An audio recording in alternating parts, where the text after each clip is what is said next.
Fiction Writing Basics can be downloaded from www.mjvliterary.com and www.mattmcavoy.com.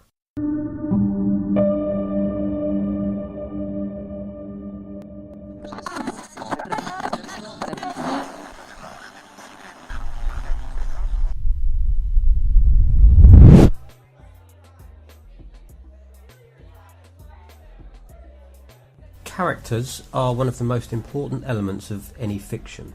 Many authors say they are the single most important, even in the absence of a story, dialogue, or even quality.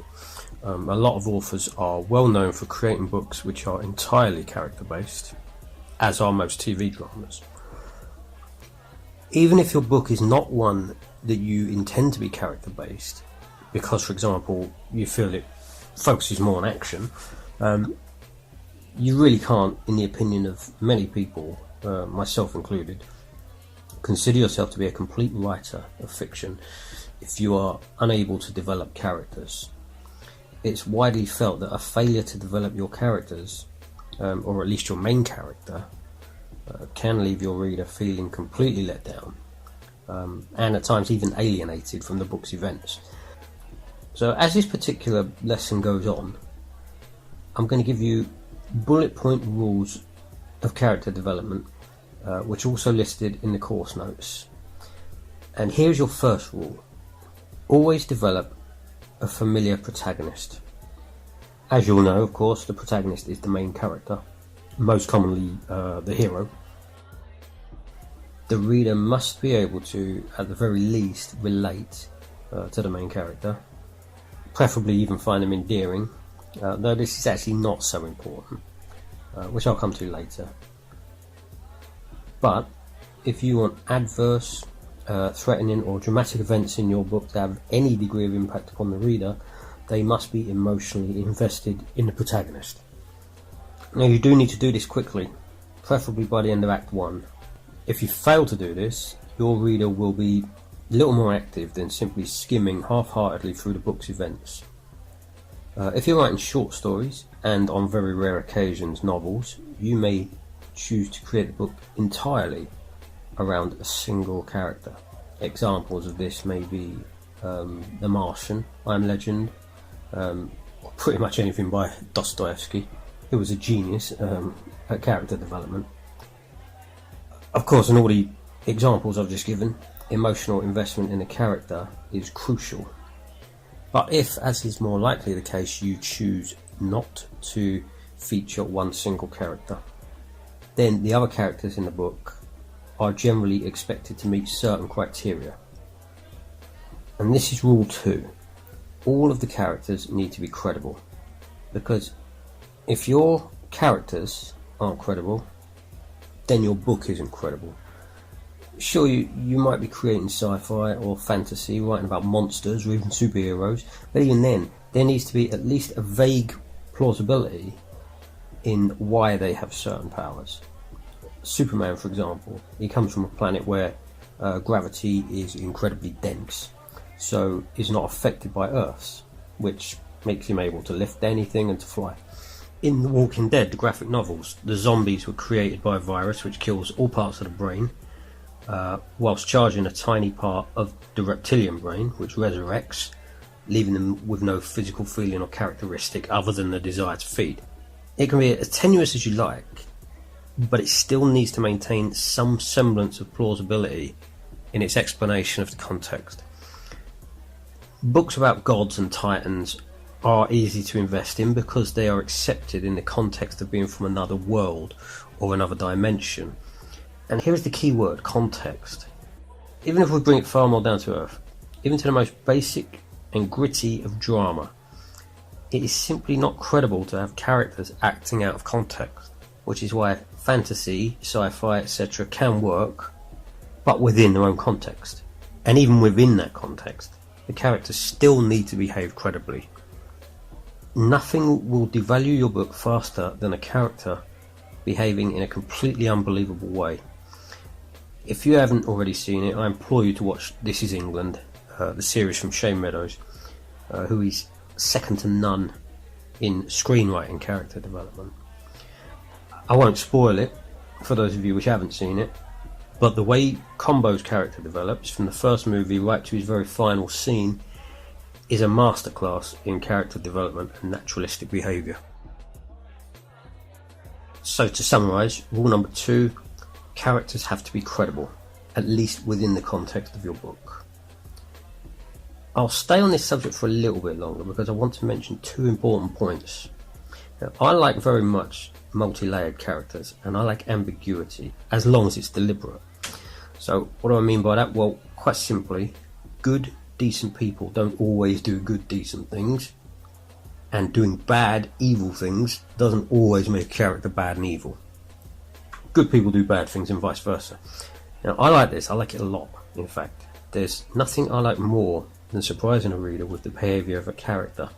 I like dynamic characters that change as the story progresses, and I like it when a character's layers are peeled back, particularly when doing so is only incidental to the story and not the whole point of it. So soaps do this all the time. They just don't do it well. Your favourite characters in a soap, if in the show for long enough, will have done good and bad things. The problem is with soaps, the producers forget, but the viewers don't. The producers consider behaviours of their characters to be nothing more than relevant elements to temporary storylines, whereas I, on the other hand, consider behavioural flaws to be a great opportunity for developing more character layers. And there's rule number 3. Never forget things your characters have done, good or bad, because your audience won't. Don't try to airbrush character behaviour, change history, or brush it under the carpet. If they've done something bad, accept it and incorporate it into their layers. Like Jaime Lannister from Game of Thrones is a good example of this.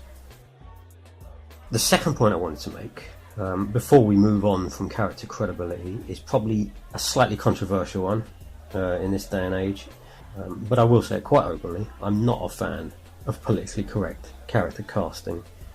I feel, particularly these days, it can and is done very unrealistically. I don't believe that every group has a particular diversity quota, nor every family dynamic. I also feel that, like it or not, certain dynamics are more credible than others, particularly geographically. For example, I feel like a mixed race couple or a diverse group of friends is far more likely in a city than it is in a rural village. The matter is simple demographic likelihood, and I would apply the same to gender and sexuality diversity. EastEnders, for example, has come under fire in the past for not featuring enough Asian characters, and very rightly so. The East End of London has a very large Asian contingency, and the lack of Asian characters in the show was just simply inaccurate. Even now, the show has gone nowhere near far enough to balance this discrepancy.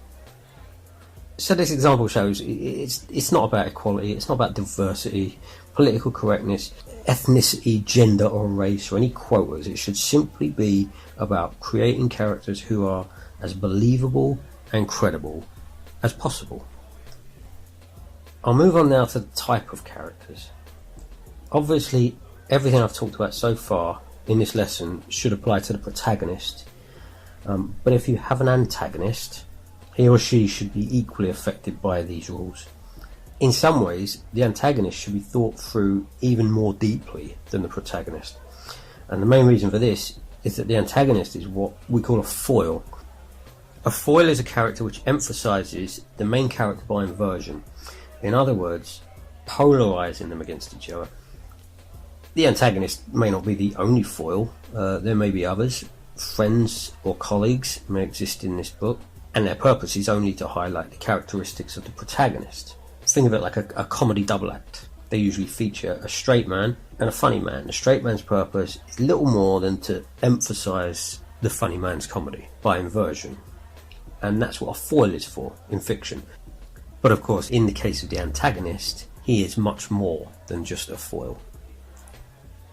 In the last lesson about the 3-act structure, I already said that the threat from the antagonist needs to be introduced right from the very beginning in order to embed it. And that's a very firm rule number 4, but it's not the only rule that applies to the antagonist. The The antagonist should be as layered as a protagonist. So, what are the rules of the antagonist? Well, rule number 4, as I mentioned in the last lesson about 3-act structure, the threat from the antagonist needs to be introduced right from the very beginning in order to embed the feeling of threat or menace. Rule number 5, and this is quite important, they're all important, but this one's quite important. The antagonist should always have some kind of perceived advantage over the protagonist, whether it be that the antagonist is stronger, bigger, richer, more heavily armed, has his own private army, has greater numbers, or is just plain psychotic. There does need to be an advantage. Intelligence is a slightly more iffy one. Generally in fiction it is wit that wins out in the end. There is generally a consensus that the victor is the more intelligent of the two, which would be why they triumphed. You can have a more intelligent villain, a super high IQ villain, particularly if the protagonist is disadvantaged in some way. But ultimately, if the antagonist loses, generally the reason needs to be somehow related to the protagonist's intelligence, i.e. the antagonist was just too insane, like the Joker in Batman, or too trusting of his soldiers, for example, or his associates. Now, the reason, of course, for the antagonist's advantage is threat. It is simply more threatening for a protagonist to be fighting against the odds, and therefore more tense, more exciting, and more relevant. After all, what's the point in reading fiction in which the antagonist is easily and predictably defeated at no risk to the protagonist, and therefore no tension for the reader? Now, the next important rule in relation to the antagonist is that he or she must be permanently affected by the outcome of the book, at least unless you're setting up a sequel. The antagonist, for the sake of satisfaction for the reader, needs to have learned a lesson. He or she needs to know what a mistake it was to cross the protagonist, or to underestimate him, or to flippantly disregard her. The antagonist needs to lose something fundamental: his life, his freedom, his fortune. This is the payoff for the reader, and it is much sweeter if the antagonist knows exactly at what point you went wrong. For the sake of social justice, or more accurately, our nature to be infuriated by any perception of social injustice, for example being falsely accused of something or being the victim of a crime and not getting justice, these are the things I think that affect us most profoundly as humans, and I think what fiction does, it gives us the opportunity to address the imbalance of social injustices. So this is the reason why it's so important to the reader, to the viewer, that the antagonist get their comeuppance, and they know exactly why they're getting their comeuppance. That's rule number 6. Obviously, other characters are important too. I've already mentioned the role that foils play, of which there can be many, in emphasising the characteristics, actions and behaviour of the protagonist. Foils can be characters with various importance to the story.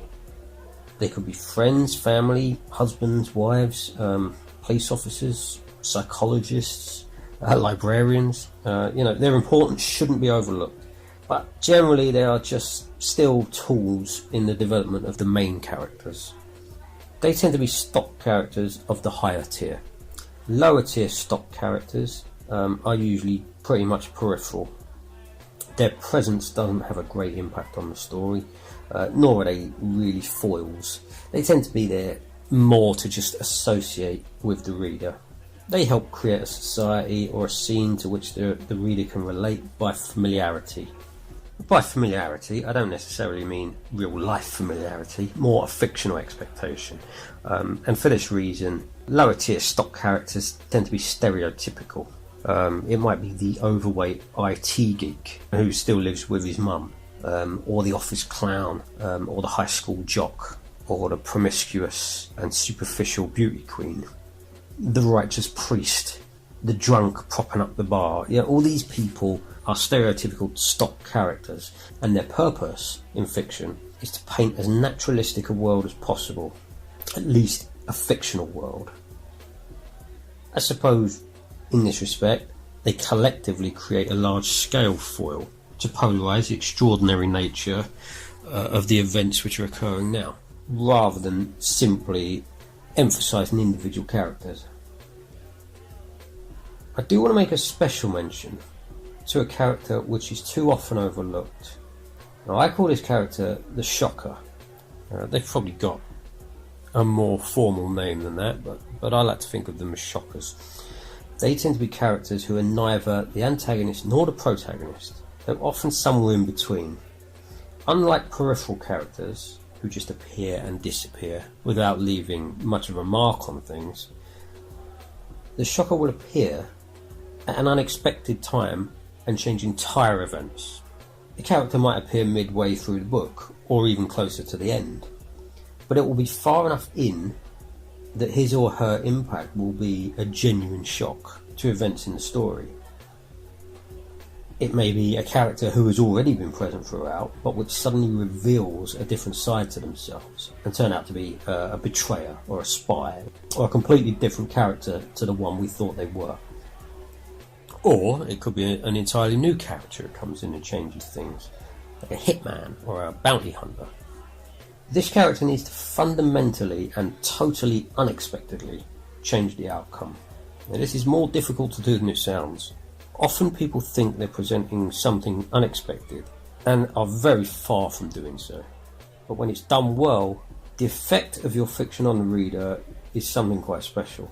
Shocking the reader and changing the events is the entire purpose of this character's presence. It's not necessarily the same as a goodie suddenly being revealed as a baddie before they die, without really changing the outcome.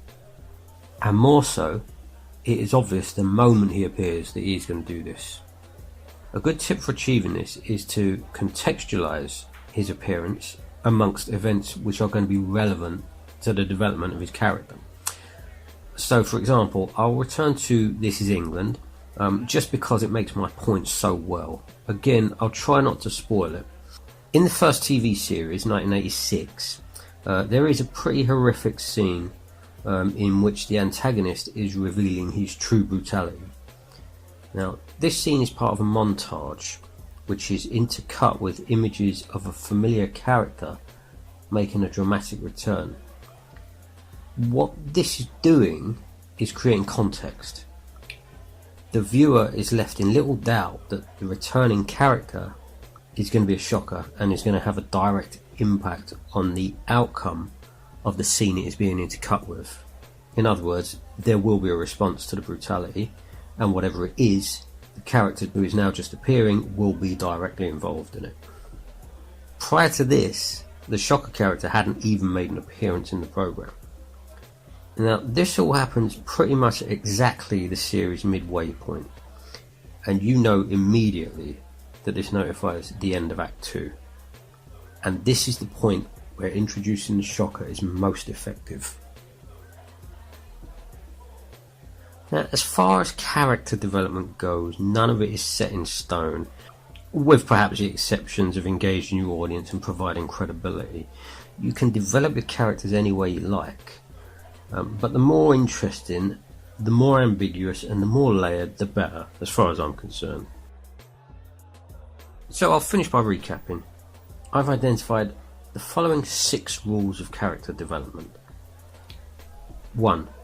Always create a familiar, relatable protagonist. 2. Your characters must be credible and their behaviour must be plausible. 3. Don't ever forget your character's past, and don't try to whitewash it, because your audience will remember. Instead, embrace it and incorporate it. 4. The threat of the antagonist needs to be established right from the outset. 5. The antagonist should always have an advantage. And 6. A lesson should always be learnt, and the antagonist always acknowledge their mistake. The exercise for this lesson is a pretty predictable one. Take any book or movie, it can be your own or it can be someone else's. Choose one with more than just 1 or 2 characters. Then list as many of the characters as you can think of and whether you think they come under the category of protagonist, antagonist, foil, a simple stock character, or a shocker.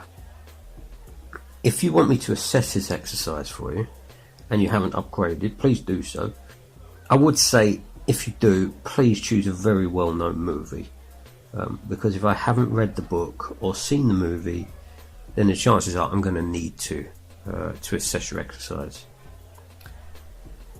So, thanks for listening to Characters. Now, please listen to 4, Preparing to Publish.